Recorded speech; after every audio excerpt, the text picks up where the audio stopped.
Christmas is supposed to be a season of warmth, family, and quiet joy, a time when the world slows down and people feel safest behind closed doors, surrounded by lights and laughter. But history has a darker side to this holiday, one that rarely makes it into carols or greeting cards. Across different years and countries, Christmas has been the backdrop for some of the most disturbing deaths ever recorded. These are not just crimes or accidents. They are haunting reminders that even on the happiest day of the year, darkness can strike without warning.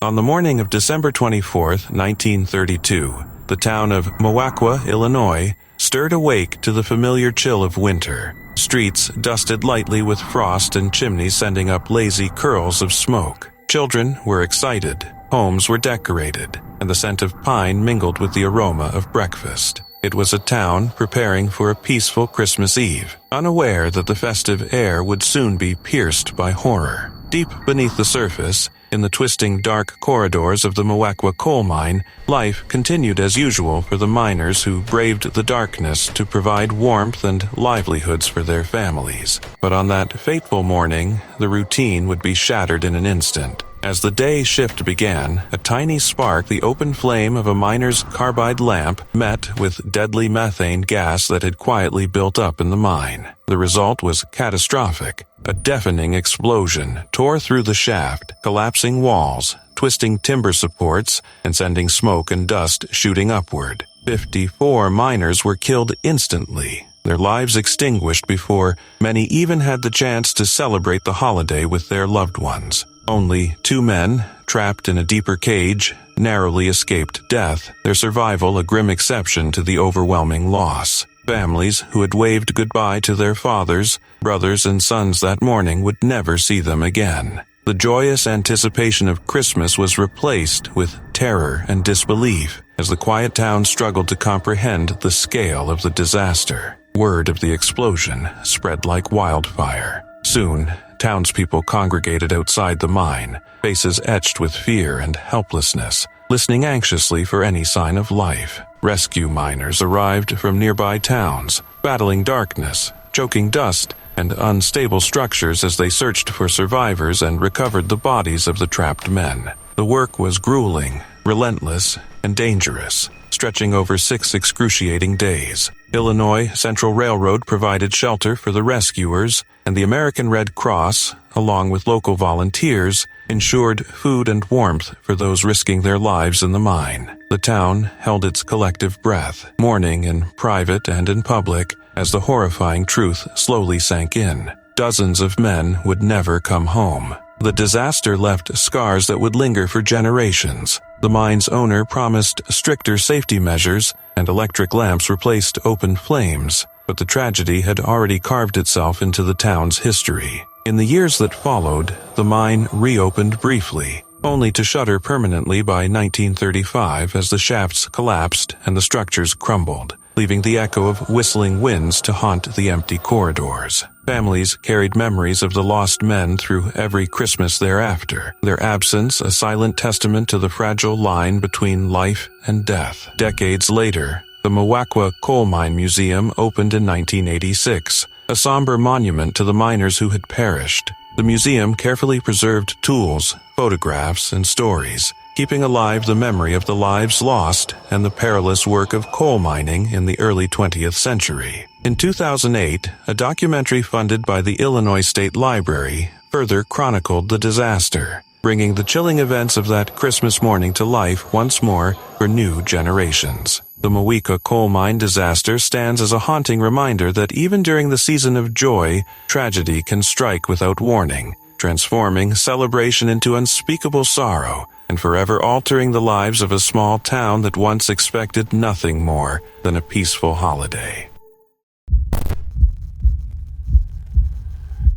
On Christmas Day 2024, what was meant to be a joyful holiday turned into an unimaginable nightmare for a family from Massachusetts. Matthew Goldstein, 52, an inspiring elementary school teacher known for his dedication and warmth. His wife Lila, 54, a talented and driven project manager at Microsoft, and their daughters, Valerie, 22, and Violet, 19, were spending the holidays at their lake house in Wakefield, New Hampshire, a place they had chosen for peace, relaxation, and family time. But overnight, a silent and invisible killer crept into their home. A malfunction in the propane heating system allowed deadly carbon monoxide to slowly seep into the house, a colorless and odorless gas that left no warning, no sound, no chance to escape. By the time anyone realized something was wrong, the entire family had been claimed, their lives extinguished in the quiet hours before dawn. The horror unfolded unnoticed, hidden behind the cheerful holiday decorations and the serene winter landscape. Neighbors, passing by the lake house, saw nothing amiss. The world outside remained calm and peaceful, entirely unaware of the tragedy inside. Relatives, expecting the family at an extended Christmas gathering, grew increasingly anxious when calls and messages went unanswered. By late afternoon, at around 4:20 p.m., police were dispatched to check on the family, arriving to a scene that would haunt anyone who witnessed it. 3 family members were discovered in their bedrooms, the 4th in a bathroom, and authorities believe they died silently during the night, their final moments spent unaware of the lethal gas filling their home. Fire crews confirmed elevated levels of carbon monoxide throughout the house, revealing the cruel, unseen force that had turned a warm, festive holiday into a scene of unimaginable grief. Matthew Goldstein had dedicated his life to education, shaping the minds of 8th graders at the Edith C. Baker School near Boston, while Lila Goldstein had spent decades excelling in her career, managing complex projects that often revolved around cutting-edge technology and artificial intelligence at Microsoft. Their daughters were just beginning to carve out their futures. Valerie, as a passionate teacher committed to shaping young lives, Violet, pursuing her dreams at the prestigious Rhode Island School of Design. The loss of the Goldstein family sent shockwaves through multiple communities. Students, colleagues, friends, neighbors, and extended family were left grappling with grief, disbelief, and the haunting question of how such a vibrant family could be gone in an instant. New Hampshire Fire Marshal Sean Toomey spoke about the tragedy with a sense of urgency, emphasizing that carbon monoxide, a silent killer, could strike anyone at any time, and often with devastating consequences. He highlighted the absence of carbon monoxide alarms in the lake house,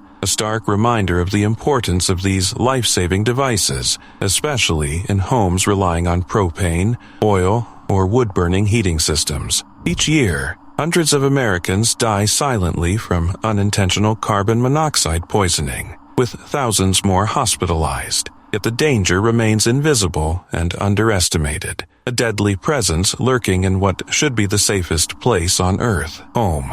That Christmas, temperatures in Wakefield plunged to minus 11 degrees Celsius, the icy cold outside a cruel contrast to the warmth inside the Goldstein home, a warmth that tragically could not protect them. Their dream holiday by the lake, meant for laughter, connection, and festive cheer, became a chilling lesson in the fragility of life.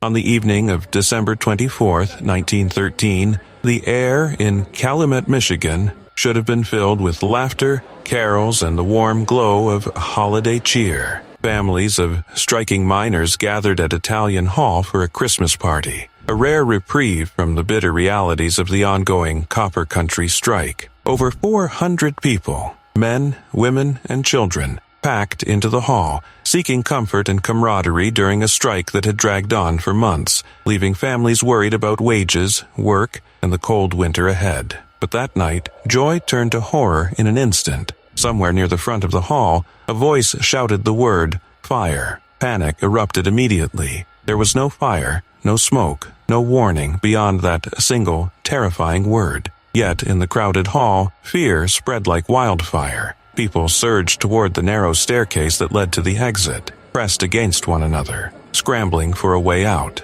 The scene descended into chaos as parents clutched children, and children were trampled beneath the frantic crowd. In the crush of bodies, 73 people, most of them children, were killed, their lives snuffed out in a matter of moments. The cause of the shout was never definitively determined, though suspicion lingered that it had been deliberate, an act meant to terrorize the striking miners and their families, possibly by someone aligned with mine management. The tragedy left an indelible mark on the community. Funerals were held for the victims, many carried by grieving parents and neighbors, while anger and suspicion brewed beneath the surface. Some believed the cry of "fire" had been an intentional act by an anti-union ally of the mine management, a cruel move to disrupt a peaceful gathering and punish those involved in the strike. Investigations followed, but answers were scarce. Witnesses, many of whom did not speak English, struggled to communicate what they had seen,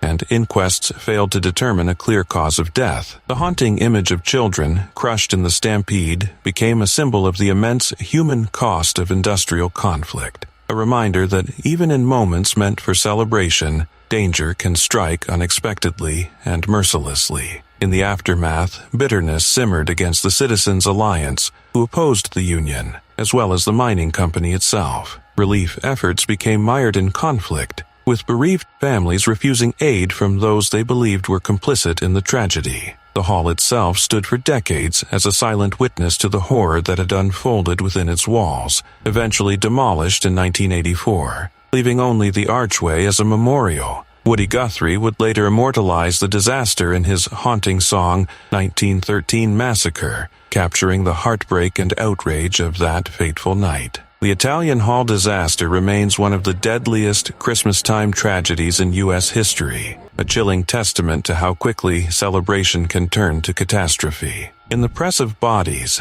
and the echo of a single shouted word, the warmth of holiday joy was replaced by fear, grief, and the stark reality that human life can be fragile, especially when panic takes hold in a crowd. Families seeking only a moment of respite found themselves at the mercy of chaos, and the tragedy has haunted the memories of the Copper Country ever since. A grim reminder that the holiday season, no matter how bright, can sometimes conceal unimaginable peril. On Christmas Eve, 1953, the quiet stillness of the Czechoslovakian town of Šakvis was shattered in a moment that would haunt generations. A local train stood waiting at the station, passengers anticipating the usual holiday travels, when without warning, an express train barreled into it at full speed. The impact was catastrophic, tearing carriages apart and killing over 100 people instantly, while dozens more were left injured. It was later revealed that the crew of the express train had been drinking, their negligence turning a routine journey into one of the deadliest rail disasters in the nation's history. The tragedy, largely silenced by the strict communist regime of the time, became a grim reminder of how human error and recklessness can transform a season of celebration into horror. Halfway across the world, on the same Christmas Eve, New Zealand faced a disaster of natural fury. The Wellington-Auckland Night Express, filled with families and friends eager to celebrate Christmas together, approached the Wangehu River near Tangawai. Unknown to the passengers, Mount Ruapahu's Crater Lake had unleashed a massive lahar, a torrent of water, mud, and volcanic debris rushing down the river just minutes before the train's arrival. Despite desperate attempts by the engine driver and fireman to brake and control the train, it hurtled into the weakened bridge. The first 5 carriages plunged into the icy, raging river, the force of the current tearing them apart. The leading first-class carriage toppled seconds later, while survivors clung desperately to life in the chaos. Of 285 passengers aboard, 151 perished. Many of them families bound for holiday gatherings, their dreams of Christmas joy swept away in a violent, sulfur-scented flood. Among the victims were 3 young men from Palmerston North: Richard Ted Brett, 18, his friend John Cockburn, 17, and John's younger brother Douglas, 12. Ted, an aspiring photographer, had hoped to capture images of the volcano during the journey,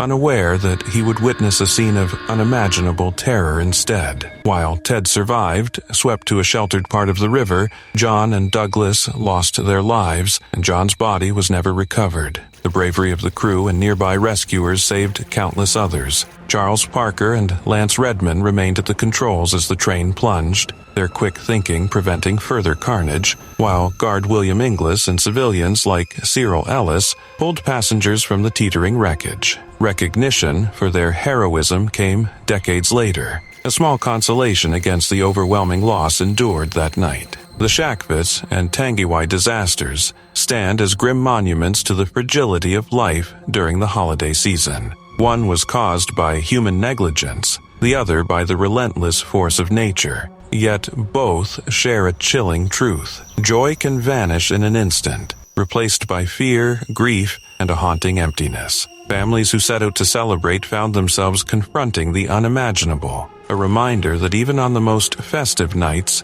tragedy can strike without warning, leaving stories of survival and loss that echo through the years. On the early hours of Christmas Day 2017, the usually tranquil streets of Egu in La Union, Philippines, were transformed into a scene of unimaginable horror. Families had risen before dawn, eager to attend the Christmas morning mass at the famous Our Lady of Manaoag Church, carrying gifts, prayers, and hopes for a joyful day. Among them was a small jeepney packed with pilgrims, young and old alike, their hearts light with the festive spirit. But fate, cruel and sudden, had other plans. As the jeepney swerved out of its lane in an attempt to overtake a larger bus, metal met metal with a deafening crash. In the blink of an eye, 20 lives were extinguished among them, a 5-month-old infant, a 7-year-old boy, and a 10-year-old girl. Entire branches of one extended family were wiped out, leaving a void that could never be filled, their Christmas morning stolen in a heartbeat. The aftermath was chaotic and haunting. The jeepney lay mangled and unrecognizable, its engine torn free, twisted into the surrounding wreckage. The bus, though larger, bore its own scars of the violent impact, with passengers sustaining injuries ranging from cuts and bruises to life-altering trauma. Emergency responders worked frantically in the freezing pre-dawn air, pulling survivors from the wreckage, their hands bloodied, their faces etched with shock and grief. Chief Inspector Roy Villanueva delivered the grim confirmation. The jeepney's driver and 19 passengers were dead on arrival. Across the Philippines, the news rippled through communities like a shockwave, reminding everyone that even the most sacred and peaceful moments of the holiday season could be shattered in an instant. This tragedy was part of a broader pattern of misfortune that had plagued the nation in the days leading up to Christmas 2017. Just hours before, a fire erupted in a shopping mall in Davao, claiming at least 37 lives, while tropical storms wreaked havoc across several provinces, flooding villages and drowning more than 200 people. The Philippines, a nation where Christmas is deeply revered and widely celebrated, saw its collective joy replaced by sorrow as countless families grappled with loss, fear, and uncertainty. For the victims in Egu, a morning that should have been filled with light, laughter, and devotion became a nightmare of shattered metal, piercing screams, and a grief that would linger far beyond the holiday. The Egu collision is a stark reminder of how fragile life can be, especially during a time of year when roads are overcrowded and vigilance often slips. What was meant to be a journey of faith, love, and celebration became a scene of sudden tragedy, a cruel twist that left survivors and witnesses forever scarred. A simple jeepney, once a vessel of hope and connection, became an instrument of death in a moment, leaving families to confront the unbearable reality of loss and the cold, hard truth of life's unpredictability. In the Philippines, where Christmas is a sacred time of unity and joy, this day will forever be remembered not for its celebrations, but for the fragility of life, the suddenness of tragedy, and the profound heartbreak that can arrive when it is least expected. The echoes of that day continue to resonate through memorials, news reports, and the lingering grief of those who survived and those who lost loved ones.